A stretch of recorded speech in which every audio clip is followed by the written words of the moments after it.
안녕하십니까. 오늘은 사도행전 18장 12절 17절의 말씀으로 바울이 고린도에서 전도한 세 번째라는 제목으로 하나님의 말씀을 나누고자 합니다. 본 말씀은 갈리오가 아가야 총독되었을 때에 유대인이 일제에 일어나 바울을 데려가여 법정으로 데리고 가서 말하되 이 사람이 율법을 어기면서 하나님을 경외하라고 사람들을 권한다 하거늘 바울이 입을 열고자 할 때에 갈리오가 유대인들에게 이르되 너희 유대인들아 만일 이것이 무슨 부정한 일이나 불량한 행동이었으면 내가 너희 말을 들어주는 것이 옳거니와 만일 문제가 언어와 명칭과 너희 법에 관한 것이면 너희가 스스로 처리하라. 나는 이러한 일에 재판장 되기를 원하지 아니하노라 하고 그들을 법정에서 쫓아내니 모든 사람이 회당장 소소된 이를 잡아 법정 앞에서 때리되 갈리오가 이 일을 상관하지 아니하니라. 갈리오가 아가야 총독이 되었습니다. 유대인들이 일제에 일어나 바울을 데려가여 법정으로 데리고 갑니다. 이들은 바울을 고소한 것입니다. 그들은 이 사람이 율법을 어기면서 하나님을 경외하라고 사람들을 권한다고 비방합니다. 바울이 입을 열고자 할 때 갈리오가 유대인들에게 말합니다.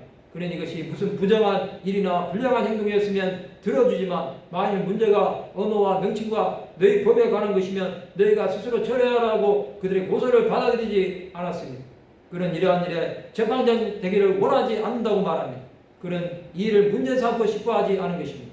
갈리오 총독은 그들을 법정에서 쫓아냅니다. 갈리오 총독의 이 행동은 직무에 책임은 지지 않겠다는 것입니다. 그는 네로 왕제의 손에 죽었습니다. 이제 모든 사람이 회당장 소수된 일을 잡아 법정에서 때립니다. 그러나 갈리오가 이 일을 상관하지 않았습니다. 갈리오는 철저히 자신의 문제가 아닌 것은 관여하지 않았습니다. 하나님은 갈리오 총독을 통해서 사도 바울을 보호하신 것입니다. 복음을 전하다가 이런 일을 만날 수 있습니다. 고소를 당하거나 박해를 당할 때 하나님은 피할 길을 주실 것입니다. 하나님은 그것을 통해서 복음이 전파되게 하십니다. 하나님은 전도자에게 능력을 다하여 주실 것입니다. 예수께서는 믿음이 없는 자에게 할 수 있거든이 무슨 말이냐? 믿는 자에게는 능히 하지 못할 일이 없느니라고 말씀하셨습니다. 전도자는 믿음으로 나가야 합니다. 박해를 당해도 믿음으로 나가고 하나님의 함께 하심을 믿어야 합니다. 세상의 것들이 전도자를 넘어뜨리려고 할 때 주 예수 이름으로 대등하며 나가시기 바랍니다. 사탄은 어떻게 해서든지 복음이 전파되는 것을 막으려고 합니다. 이것에 넘어지지 말아야 합니다. 성도 여러분, 우리는 복음을 전하며 하나님의 능력을 힘입어야 합니다. 그것은 하나님의 함께 하심이 우리를 붙들어 주신다는 사실을 믿는 것입니다.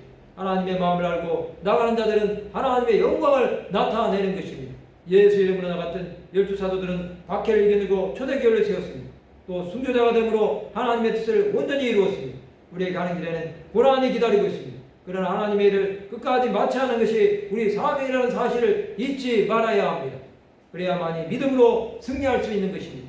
말씀을 마치고자 합니다. 복음 전파를 위해 끝까지 믿음으로 달려가는 하나님의 백성들이 되시기를 주님의 이름으로 축원합니다.